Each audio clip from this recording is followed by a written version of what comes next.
வணக்கம். தி டீப் டைவ்க்கு உங்களை வரவேற்கிறோம். இன்னைக்கு நாம லேவியராகமம் புத்தகத்துக்குள்ள ஒரு ஆழமான பயணம் போக போறோம். ஆனா நீங்க நினைக்கிற மாதிரி வெறும் சட்டங்கள் விதிகள்னு ஒரு மாதிரி போர் அடிக்கிற பயணம் இல்லை இது. ஆமா. நீங்க கொடுத்திருக்கிற குறிப்புகளை வச்சு இந்த புத்தகத்துல இருக்கிற காணிக்கைகளுக்கு பின்னாடி இருக்கிற ஆச்சரியமான அர்த்தங்களை தேட போறோம். சரி. குறிப்பா யாத்ராகமத்துல வர்ற தேவனுடைய கூடாரத்துக்கும் லேவியராகமத்துல வர்ற இந்த காணிக்கைகளுக்கும் என்ன சம்பந்தம், இது ரெண்டும் எப்படி கிறிஸ்துவ நமக்கு காட்டுதுங்கிறது தான் நம்மளோட இன்னைய தேடல். ஆமா, நீங்க சொன்னது ரொம்ப சரி.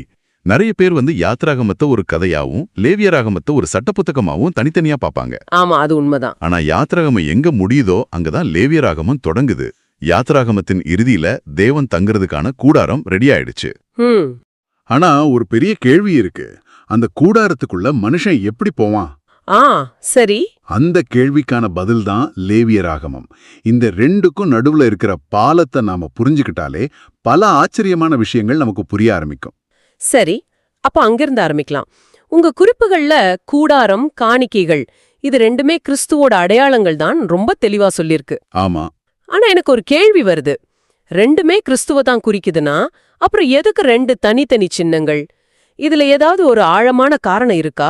நிச்சயமா இருக்கு. இதுதான் இந்த விஷயத்தோட மையமே. இத ஒரு இருவழி போக்குவரத்து, அதாவது ஒரு டூ-வே டிராஃபிக் மாதிரி யோசிச்சு பாருங்க. டூ-வே டிராஃபிக். ஆமா. கிறிஸ்து கூடாரமா இருக்கும்போது அவர் தேவனை மனுஷங்க கிட்ட கொண்டு வராரு. இதுதான் அவதாரம். ஓகே. யோவான் நற்செய்தியில வார்த்தை மாம்சமாகி நமக்குள்ளே வாசம் பண்ணினாருன்னு படிக்கிறோம் இல்லையா? ஆமா ஆமா. அந்த வாசம் பண்ணினாருங்கிற வார்த்தைக்கு மூல மொழியில கூடாரமிட்டாருன்னு அர்த்தம். ஓ, அப்படியா? அதாவது தேவனே நம்ம தெருவுக்கு குடி வந்து நம் கூட ஒரு வீடு கட்டி தங்குற மாதிரி நாம அவரை பார்க்க, அவரோட பழக ஒரு இடத்தை அவரே உருவாக்குறார். இது தேவன் நம்மள நோக்கி வர்ற பாதை. ஓகே, தேவன் நம்ம கிட்ட வர்றதுக்கு கூடாரம் ஒரு வழி. அப்போ அந்த டூ-வே டிராஃபிக்ல இன்னொரு வழி என்ன? நாம எப்படி தேவனிடம் போறது? அதுக்குதான் காணிக்கைகள். கிறிஸ்து காணிக்கைகளா இருக்கும்போது அவர் மனுஷனை தேவனிடம் கொண்டு போறாரு. இது அவருடைய சிலுவை மரணத்தையும் உயிர்த்தெழுதலையும் குறிக்குது. சரி. அவர் தன்னையே ஒரு பலியாக ஒரு காணிக்கையா கொடுத்ததால நாம தேவனிடம் போறதுக்கான தகுதி நமக்கு கிடைச்சது. புரியுது. ஆக கூடாரம்ங்கிறது தேவன் நம்ம வீட்டுக்கு வர்ற வழி, காணிக்கைங்கிறது நாம தேவன் வீட்டுக்கு போற வழி. ஒன்னு அவரோட வருக, இன்னொன்னு நம்மளோட பிரவேசம். இது ஒரு முழுமையான உறவோட சித்திரம். இது ரொம்ப அழகான விளக்கம். ஒன்னு அவருடைய பூமிக்குரிய வாழ்க்கை, இன்னொன்னு அவருடைய சிலுவை மரணம். சரி, இப்போ இன்னும் கொஞ்சம் ஆழமா போவோம். உங்க குறிப்புகள்ல காணிக்கைகளை உண்டு மகிழ்வது, தேவனோடு சேர்ந்து சாப்பிடுவது அப்படின்னு சில வார்த்தைகள் இருக்கு. இத கேட்கவே கொஞ்சம் வித்தியாசமா இருக்கு. ஆமா. இது வெறும் உருவகத்துக்காக சொல்லப்பட்டதா இல்ல உண்மையிலே அதுக்கு அர்த்தம் இருக்கா? தேவனும் மனுஷனும் எப்படி ஒன்னா உட்கார்ந்து சாப்பிட முடியும்? இது வெறும் உருவகம் இல்ல, இது ஒரு ஆழமான ஆவிக்குரிய உண்மை. லேவியராகமத்துல வர்ற பல காணிக்கைகள் முழுசா எரிக்கப்படாது. ஓ. அதோட ஒரு பகுதி தேவனுக்கு புகையாகவும் ஒரு பகுதி ஆசாரியர்களுக்கும் சில சமயம் காணிக்கை கொண்டு வர்றவங்களுக்கே கூட உணவா கொடுக்கப்படும். அப்படியா? ஆமா. இது எதை காட்டுதுன்னா தேவனும் நாமும் ஒரே மேஜையில உட்கார்ந்து ஒரே உணவை சாப்பிடுற ஒரு கூட்டு விருந்த கேட்டுது. யோசிச்சு பாருங்க, நாம எதை சாப்பிட்றோமோ அது நம்ம உடம்போட ஒரு பகுதியா மாறுது, நம்ம ரத்தமா சதையா மாறுது. கரெக்ட். அதே மாதிரி நாம கிறிஸ்துவ ஆவிக்குரிய விதமா உண்ணும்போது, அதாவது அவரை அனுபவிக்கும்போது தெய்வீக தன்மை நம்மளோட மனிதத்தன்மையோட கலக்குது. இதுதான் உண்மையான ஐக்கியம். வாவ், இந்த இடத்துல தான் உங்க குறிப்புகள்ல இருந்த அந்த ஒரு உருவகம் என் மனசுல அப்படியே பதிஞ்சிடுச்சு. சொல்லுங்க. லேவியராகமம் ஒரு தெய்வீக சமையல் புத்தகம். கிறிஸ்து தான் அந்த சமையலுக்கான மளிகை பொருட்கள். நாம தான் சமையல்காரங்க. தேவனும் நாமும் சேர்ந்து சாப்பிடுறவங்க. ஆமா. இது லேவியராகமத்தை பாக்குற பார்வையே மாத்துது. ஏதோ விதிகள் சட்டங்கள்னு இருந்த புத்தகம் இப்போ ஒரு விருந்துக்கான அழைப்புதல் மாதிரி தெரியுது. சரியா சொன்னீங்க. அந்த சமையலுங்கிறது என்ன? நாம நம்ம அன்றாட வாழ்க்கையில கிறிஸ்துவ அனுபவிக்கிறது தான். ஒரு கஷ்டமான சூழ்நிலையில அவரோட பொறுமையை நாம வெளிப்படுத்தும் போது நாம கிறிஸ்துவை சமைக்கிறோம். ஒருத்தரை மன்னிக்கவே முடியாத சூழல்ல அவரோட மன்னிப்பை நாம வெளிப்படுத்தும் போது நாம கிறிஸ்துவை சமைக்கிறோம். சரி. இப்படி நாம அனுபவிச்சு சமைச்ச கிறிஸ்துவ தேவனுக்கு ஒரு காணிக்கையா கொண்டு வரும்போது அது அவருக்கு பிரியமான நறுமணமா இருக்கு. அந்த விருந்துல அவரும் மகிழ்கிறார், நாமும் மகிழ்கிறோம். இதை இன்னும் கொஞ்சம் புரியுற மாதிரி சொல்ல முடியுமா? உதாரணத்துக்கு ஒரு கஷ்டமான நாள்ல வேலையில நிறைய டென்ஷன், அப்ப நான் எப்படி கிறிஸ்துவ சமைக்கிறது? நல்ல கேள்வி. உதாரணமா உங்க மேலதிகாரி உங்களை தேவையில்லாம திட்டும்போது உங்களுக்கு இயல்பாவே கோபம் வரும். பதிலுக்கு கத்தணும்னு தோணும். ஆமா, நிச்சயமா. ஆனா அந்த நேரத்துல இயேசு இந்த இடத்துல இருந்தா எப்படி இருந்திருப்பாரு? எவ்வளோ பொறுமையா இதை கையாண்டிருப்பாரு? இன்னும் ஒரு நிமிஷம் நீங்க நினைச்சு பார்த்து அந்த கோபத்தை கட்டுப்படுத்தி அமைதியா பதில் சொல்றீங்கன்னு வச்சுக்குவோம். அந்த நொடி நீங்க கிறிஸ்துவின் பொறுமையை சமைச்சிருக்கீங்க. ஓ, அன்னைக்கு ராத்திரி நீங்க ஜெபம் பண்ணும்போது, கடவுளே, இன்னைக்கு எனக்கு ரொம்ப கோபம் வந்துச்சு, ஆனா உங்களை நினைச்சதால நான் பொறுமையா இருந்தேன், அந்த அனுபவம் எனக்கு கிடைச்சதுக்கு நன்றின்னு சொல்றீங்க பாருங்க. அதுதான் நீங்க சமைச்ச உணவை தேவனுக்கு படைக்கிற போஜன பலி. அட, இது ரொம்ப பிராக்டிக்கலா இருக்கே. அப்போ இது ஏதோ பெரிய ஆன்மீக அனுபவம் மட்டும் இல்ல, இல்லவே இல்ல. நம்மளோட சின்ன சின்ன அன்றாட செயல்கள்ல கிறிஸ்துவ வெளிப்படுத்துறது தான் இந்த சமையல். இது விஷயத்த ரொம்ப எளிமையாக்கிடுச்சு. ஆனா எனக்கு இன்னொரு குழப்பம் இருக்கு. கேளுங்க. பொதுவா நாம காணிக்க பலினாலே ஏதோ தப்பு பண்ணிட்டோம், அதுக்கு பரிகாரமா ஒரு மிருகத்தை கொல்றதுன்னு ஒரு சோகமான தீவிரமான ஒரு விஷயமா தானே பாக்குறோம். ஆமா, நிறைய பேர் அப்படிதான் நினைக்கிறாங்க. ஆனா நீங்க சொல்ற இந்த விருந்து சமையல் எல்லாம் ரொம்ப சந்தோஷமான விஷயங்களா இருக்கே. இது ரொம்ப முக்கியமான ஒரு புள்ளி. நாம பலின்னு மொழிபெயர்க்கிற வார்த்தைக்கு எபிரேய மொழியில கோர்பான்னு பேரு. கோர்பான். ஆமா, கோர்பான்ங்கிற வார்த்தைக்கு நேரடி அர்த்தம் பரிசு அல்லது அன்பளிப்பு. பரிசு. பலின்னு சொல்லும்போது அதுல ஒரு தண்டனை, ஒரு கடமை, ஒரு தீவிரத்தன்மை இருக்கு. ஆனா பரிசுங்கிற வார்த்தையை யோசிச்சு பாருங்க. நாம யாருக்கு பரிசு கொடுப்போம்? நம்ம நேசிக்கிறவங்களுக்கு, நண்பர்களுக்கு. ஆமா, அதுல ஒரு சந்தோஷம், ஒரு நெருக்கம், ஒரு உறவு இருக்கு. லேவியராகமத்தோட உண்மையான ஆவி இதுதான். அப்போ நாம தேவனிடம் வரும்போது ஒரு குற்றவாளி மாதிரி நம்ம தப்புகளுக்கு தீர்வு கேட்டு மட்டும் வராம, ஒரு நண்பனை பார்க்க போற மாதிரி நாம அனுபவிச்ச கிறிஸ்துவின் இனிமையான அனுபவங்களை ஒரு பரிசா எடுத்துட்டு வரணும்னு சொல்றீங்க, அப்படிதானே? முற்றிலும். நம்ம ஜெபங்கள் எப்போதுமே எனக்கு அது வேணும், இது வேணும்ங்கிற ஒரு ஷாப்பிங் லிஸ்ட் மாதிரி இல்லாம, ஆமா, கர்த்தாவே, இன்னைக்கு நான் உங்களை இந்த விதத்துல அனுபவிச்சேன், இது ரொம்ப நல்லா இருந்துச்சு, இந்த அனுபவத்தை ஒரு பரிசா உங்களுக்கு கொண்டு வந்திருக்கேன்னு சொல்ல ஆரம்பிக்கும் போது அந்த உறவோட தன்மையே மாறிடும். ஓ, அது ஒரு கடமையா இல்லாம ஒரு கொண்டாட்டமா மாறிடும். அதுதான் கோர்பான். சரி. அப்போ அந்த தெய்வீக சமையல் புத்தகத்துல இருக்கிற முக்கியமான ரெசிபீஸ் என்னென்ன? அந்த 5 முக்கிய காணிக்கைகளை பத்தி கொஞ்சம் சொல்லுங்களா? அதுல 5 முக்கியமான வகைகள் இருக்கு. ஒவ்வொன்றுக்கும் ஒரு தனி நோக்கம். முதலாவது சர்வாங்க தகனபலி. சர்வாங்க தகனபலி. இதுல அந்த மிருகம் முழுவதுமா எரிக்கப்பட்டு அதோட நறுமணம் தேவனுக்கு போகும்.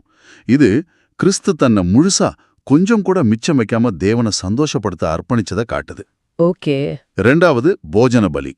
இது மாவு, எண்ணெய், தூபு வர்க்கம் எல்லாம் சேர்த்து செய்யப்படுற ஒரு உணவு படையல். இது கிறிஸ்துவோட பரிபூர்ணமான குற்றமில்லாத மனித வாழ்க்கையை காட்டுது. சரி. மூன்றாவது சமாதான பலி. இதுதான் உண்மையான கூட்டு விருந்து. நாம முன்னாடி பேசினது.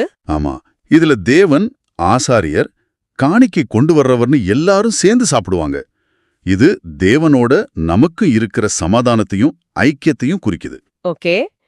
இந்த முதல் 3மே ஐக்கியம், அர்ப்பணிப்பு, சமாதானம்னு ரொம்ப பாசிட்டிவா இருக்கு. ஆனா நம்மளோட தவறுகள், பாவங்கள் எல்லாம் எங்க வருது? இந்த அமைப்பு அதையும் கணக்குல எடுத்துக்குதா? நிச்சயமா. அதுக்கு தான் அடுத்த 2 காணிக்கைகள். 4வது பாவ நிவாரண பலி. பாவ நிவாரண பலி. இது நம்மளோட பாவ சுபாவத்துக்காக கொடுக்கப்படுறது. அதாவது நாம செய்யற தப்புகளை விட நமக்குள்ளே இருக்கிற அந்த பாவத்தன்மைக்காக. 5வது குற்ற நிவாரண பலி. இது நாம கான்கிரீட்டா செய்யற பாவச் செயல்களுக்காக, மீறுதல்களுக்காக கொடுக்கப்படுறது. ஒரு நிமிஷம். பாவ நிவாரண பலி, குற்ற நிவாரண பலி 2மே பாவத்துக்காகத்தானே? இதுக்குள்ள என்ன பெரிய வித்தியாசம்? 2ம் ஒண்ணு மாதிரி தானே இருக்கு. இது ஒரு நல்ல கேள்வி. மேலோட்டமா பார்க்கும்போது அப்படி தோணும். ஆனா இதுல ஒரு ஆழமான வித்தியாசம் இருக்கு. அப்படியா? பாவ நிவாரண பலி நம்மளோட சுபாவத்துக்காக, நேச்சர். ஆதம் பாவம் செஞ்சதால மனித இயல்பே பாவத்தால பாதிக்கப்பட்டிருக்கு.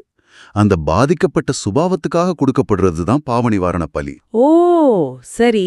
ஆனா குற்ற நிவாரண பலி நம்ம செயல்களுக்காக, ஆக்ஷன்ஸ். அந்த பாவ சுபாவத்தால நாம செய்யற கான்கிரீட்டான தவறுகள், பொய் சொல்றது, திருடுறது, இந்த மாதிரி செயல்களுக்கு பரிகாரம் செய்யறது தான் குற்ற நிவாரண பலி. ஓ. ஒன்னு நோய்க்கானது, இன்னொன்னு நோயோட அறிகுறிகளுக்கானது மாதிரி. ஓ, இது ரொம்ப தெளிவா இருக்கு. சுபாவம் வெர்சஸ் செயல். சரி, உங்க குறிப்புகள்ல இந்த காணிக்கைகளுக்குள்ள ஒரு ஆச்சரியமான தொடர்பு இருக்குன்னு சொல்லியிருந்தீங்க. ஒண்ணு இன்னொன்னுக்கான தகுதியா அமையுதுன்னு. ஆமா, அதுதான் இந்த முழு அமைப்போட உச்சகட்டம் மாதிரி தெரிஞ்சது. அத கொஞ்சம் விளக்க முடியுமா? நிச்சயமா. இங்கதான் இந்த அமைப்போட தெய்வீக ஞானம் வெளிப்படுது. இத கவனமா கேளுங்க. கிறிஸ்து தேவனுக்காங்கு தன்னை முழுமையா அர்ப்பணிச்சார் இல்லையா? அதுதான் சர்வாங்க தகன பலி. ஆமா. அப்படி அவர் தன்னை 100% தேவனுக்கு கொடுத்ததால மட்டும்தான் நம்மளோட பாவ சுபாவத்தை சரி செய்யற பாவ நிவாரண பலியாக மாற அவருக்கு தகுதி கிடைச்சது. ஒரு நிமிஷம். ஆதாம் தேவனுக்கு முழுசா கீழ்ப்படியல, அதனால நம்ம சுபாவம் கெட்டுப்போச்சு. கிறிஸ்து முழுசா கீழ்ப்படிஞ்சதால அந்த கெட்டுப்போன சுபாவத்தை சரி செய்ய தகுதி பெற்றார். இருங்க, நான் சரியா புரிஞ்சுக்கிறேனான்னு பாக்குறேன். அதாவது கிறிஸ்து தேவனை நோக்கி வாழ்ந்த அந்த முழுமையான அர்ப்பணிப்பு வாழ்க்கை தான் நம்மளோட பிறவி பாவத்தை சரி செய்யறதுக்கான அடித்தளமா இருந்துச்சுன்னு சொல்றீங்க? கரெக்ட். நான் இதை இப்படி யோசிச்சதே இல்ல. அப்ப போஜன பலிக்கும் குற்ற நிவாரண பலிக்கும் என்ன இதே மாதிரி தொடர்பு இருக்கா? அதேதான். கிறிஸ்து தன்னோட மனித வாழ்க்கையில எப்படி இருந்தார்? பரிபூரணமா எந்த தப்பும் செய்யாம சமநிலையோட இருந்தார். சரி. அதுதான் நேர்த்தியான மானினால் செய்யப்பட்ட போஜன பலி. அப்படி அவர் தன்னோட வாழ்க்கையில எந்த ஒரு பாவச் செயலையும் செய்யாம குற்றமற்றவராய் இருந்ததால தான் நாம செய்யற பாவச் செயல்களுக்கு பரிகாரம் செய்யற குற்ற நிவாரண பலியாக மாற அவருக்கு தகுதி கிடைச்சது. அவரே தப்பு செஞ்சிருந்தா நம்ம தப்புகளுக்கு எப்படி அவர் பரிகாரம் செய்ய முடியும்? அதுவும் சரிதான். ஆக அவருடைய தெய்வீக அர்ப்பணிப்பு நம்ம பாவ சுபாவத்தையும் அவருடைய மானுட பரிபூரணம் நம்ம பாவச் செயல்களையும் சந்திக்குது. வாவ், இது ரொம்ப ஆழமா இருக்கு. அப்போ அவருடைய பெர்ஃபெக்ட்டான வாழ்க்கை நம்மளோட இம்பர்ஃபெக்ட்டான செயல்களுக்கு ஈடுகட்டுது. இது ஒரு சக்தி வாய்ந்த கருத்து. ஆமா. சரி, இப்போ இந்த 4 காணிக்கைகளும் அதனதன் இடத்துல இருக்கு. அப்போ சமாதான பலியோட வேலை என்ன? அது எங்க வருது? இந்த 4 காணிக்கைகளோட மொத்த விளைவு, அதோட கொண்டாட்டம் தான் சமாதான பலி. கொண்டாட்டமா? யோசிச்சு பாருங்க. கிறிஸ்து தேவனை திருப்திப்படுத்திட்டார். சர்வாங்க தகன பலி. நம்ம பாவ சுபாவத்தை சரி செஞ்சிட்டார். பாவ நிவாரண பலி. ஒரு பரிபூர்ண வாழ்க்கையை வாழ்ந்து காட்டிட்டார். போஜன பலி. நம்ம பாவச் செயல்களை மன்னிச்சிட்டார். குற்ற நிவாரண பலி. ஆமா, எல்லாமே சரியாயிடுச்சு. இப்ப தேவனுக்கும் நமக்கும் நடுவுல எந்த பிரச்சனையும் இல்ல. என்ன மிச்சம் இருக்கு? சமாதானம். சமாதானம் மட்டும்தான். அந்த சமாதானத்தை கொண்டாடுறது தான் சமாதான பலி. அந்த விருந்துல தான் தேவனும் நாமும் ஒன்னா உட்கார்ந்து கிறிஸ்துவ உண்டு மகிழ்ந்து அந்த உறவை கொண்டாடுறோம். ஆக இன்னைக்கு நாம பார்த்த விஷயங்களை தொகுத்து பார்த்தா, முதல்ல கூடாரம் வழியா தேவன் நம்ம கிட்ட வர்றதும் காணிக்கைகள் வழியா நாம தேவனிடம் போறதுமான அந்த இருவழி போக்குவரத்து. ஆமாம். 2வது, சடங்குகளை வெறும் பலிகளா பார்க்காம அன்பின் பரிசுகளா, அதாவது கோர்பான் ஆக பார்க்கிற ஒரு புதிய பார்வை. சரி. இந்த 3மே லேவியராகமத்தை பத்தின என்னோட புரிதலை தலைகீழா மாத்திடுச்சு. ஆமா. இந்த ஆய்வு உங்களுக்குள்ள ஒரு முக்கியமான கேள்வியை எழுப்பலாம். என்ன கேள்வி? உங்க குறிப்புகள்ல சொன்ன மாதிரி நாம தான் சமையல்காரங்கள். கிறிஸ்துவ அனுபவிக்கிறது தான் சமைக்கிறதுன்னா, உங்க அன்றாட வாழ்க்கையில உங்களுடைய சமையல் பாணி எப்படி இருக்கு?